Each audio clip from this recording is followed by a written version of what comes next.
Providence, RI, tenants, who crowded housing courts amid concerns about a spike in evictions, got a reprieve Tuesday after the Biden administration announced an eviction ban that lapsed over the weekend would be extended 60 days in most of the country. The move will protect areas where 90% of the U.S. population lives, making the drama that played out a day earlier in Rhode Island, Ohio, North Carolina and elsewhere in the country short-lived. Among them was Gabe Imondi, a 74-year-old Rhode Island landlord who went to court Monday hoping to get his apartment back. He was tired of waiting for federal rental assistance and wondered aloud, what they're doing with that money. Hours later, Luis Vertentes, in a different case, was told by a Rhode Island judge he had 3 weeks to clear out of his one-bedroom apartment in nearby East Providence. The 43-year-old landscaper said he was 4 months behind on rent after being hospitalized for a time. "I'm going to be homeless, all because of this pandemic," Vertentes said. "I feel helpless, like I can't do anything even though I work and I got a full-time job." But by Tuesday, the Centers for Disease Control and Prevention had identified a legal authority for a new and different moratorium that would be for areas with high and substantial increases in COVID-19 infections.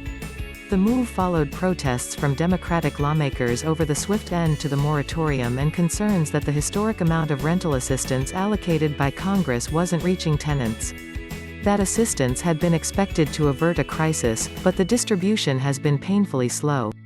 Only about $3 billion of the first tranche of $25 billion had been distributed through June by states and localities. A second amount of $21.5 billion will go to the states. More than 15 million people live in households that owe as much as $20 billion to their landlords, according to the Aspen Institute. As of July 5, roughly 3.6 million people in the U.S. said they faced eviction in the next 2 months, according to the U.S. Census Bureau's Household Pulse survey.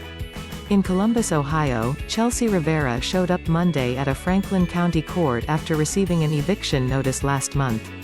A single mom, she's behind $2,988 in rent and late fees for the one-bedroom apartment she rents for herself and 3 young sons.